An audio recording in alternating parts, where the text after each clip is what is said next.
Hi guys, meet my friend Jamina. Isn't she cute? This is the cutest doll ever. Oh my god, you guys need to see what it can do. Isn't that the cutest thing? It can actually walk.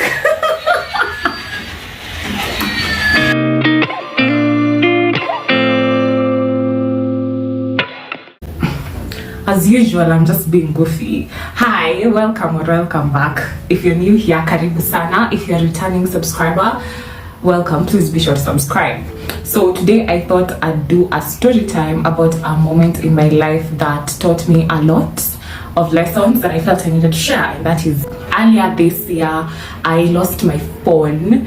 The same phone that I used to shoot, by the way. So I thought I just got a lot of lessons from that experience, and I thought I should give you guys an overview of what it looked like, what I learned, and what you can apply. So this story time happened early this year, just like I said. When this year began, it began on a really horrible note for me, because I was going through a lot at the same time. A lot of frustration, a lot of anger. I just had a lot of emotions going on, and then now to top it all off, like my phone disappearing was like the biggest trigger I ever could have faced at that point, because I was already very vulnerable.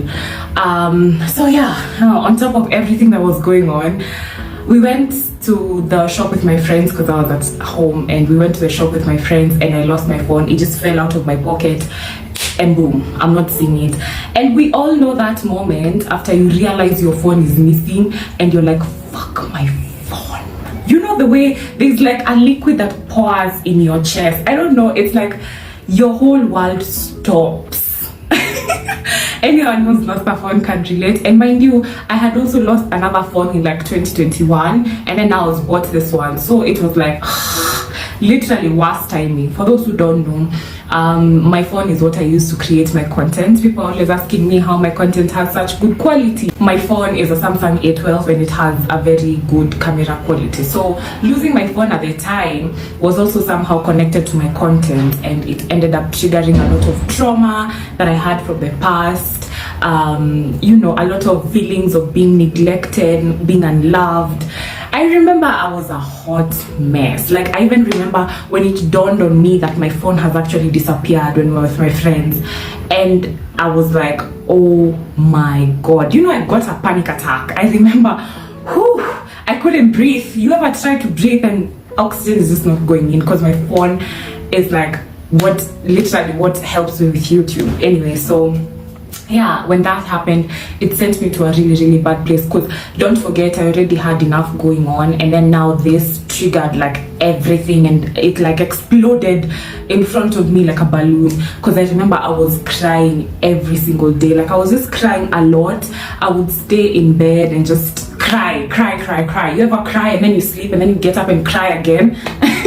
Yeah, it was honestly horrible. And I at one point it got so bad, and I remember I started praying, and I was like, God, please, I need you to just show me a sign of hope. You know that moment when you hit fucking rock bottom and you're just like, what the hell is going on right now?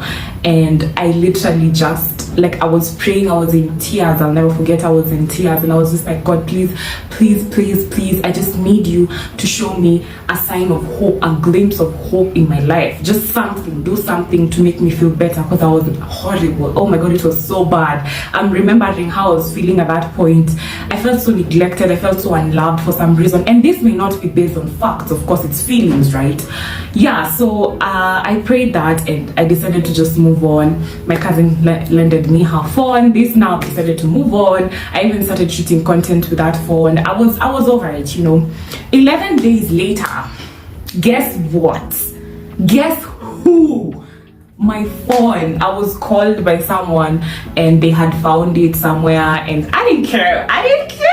I had my phone back in my arms, and I remember just being like, oh my god, this is such an answered prayer. Because I immediately I got that phone call, and like my cousin was telling me, oh my god, there's this place, they're saying they found your phone. I remember being like, what? It was such, like, it is that prayer that I had prayed to ask for a glimpse of hope, and literally God answered it exactly how I had asked it. I hadn't asked for my phone. I even forgot about it. I decided I was not even gonna think about it. But yo, God somehow did his miracles. I'm telling you, miracles happen every day. You just need to believe in them. Because my phone got back to me, thankfully. I think we paid like 500 bob or something. I don't remember how much we paid that guy, and he got my phone back. I was so happy. Yeah. And so I needed to share that experience specifically because the lesson that I learned from that is God is always hearing your prayers. I'm telling you, sometimes there's so many negative emotions going on maybe in your life, or negative things happening, and it can really feel heavy at the moment. I remember, I think that is the most depressed I've ever been in a while. Like the last time I remember feeling that way was when I was in like high school, Form 1, Form 2. So it felt so real to literally even just not wanna live anymore. And I know when people talk about suicide, you hear people saying, yeah, but it's selfish, how can you just kill yourself, you leave people suffering. But really, I do get it, trust me. And I feel like everyone has had suicidal thoughts before, because sometimes it's like you just want this pain to stop, you just want what you're feeling to stop, and however way it stops, you're out with it, you know. So at times it's okay not to judge people who commit suicide. Honestly, I'm not saying I would ever do it, God forbid, because I feel like when I'm having a low moment, I always know the truth. Like deep down, when I soul search, really I know the truth. But because feelings and emotions can be very heavy, then it leads you to feeling so hopeless. And I'm telling you, hope is what gets you up every day. So when you're hopeless, so basically, having made such a prayer, and my prayer was answered in that way, in the sense that I have my phone now, it's what I'm using to create content. I literally believe, I know this with all my heart, God hears all your prayers. God is hearing you. That divine power is working through you. And calling things negative or positive is such a limited way of thinking. You need to realize that every single experience you have in your life, whether it's good or bad, even the bad, yes, it's all placed there in your spiritual experience for you to experience it. And you need to realize that even when you're at your lowest, really the divine is working through you. You need to remain hopeful. You need to open your eyes to the truth and go back to the truth that is in your heart, because it's there. Even if my phone is back, I'm still grappling with what my phone triggered, because the thing is, it wasn't about losing the device, my phone. It was about all the emotions that came with that, you know, even me questioning my content creation career, all these things, you know. So yeah, I just learned that the most important thing is obstacles are not in your way, obstacles are the way. Say it again with me.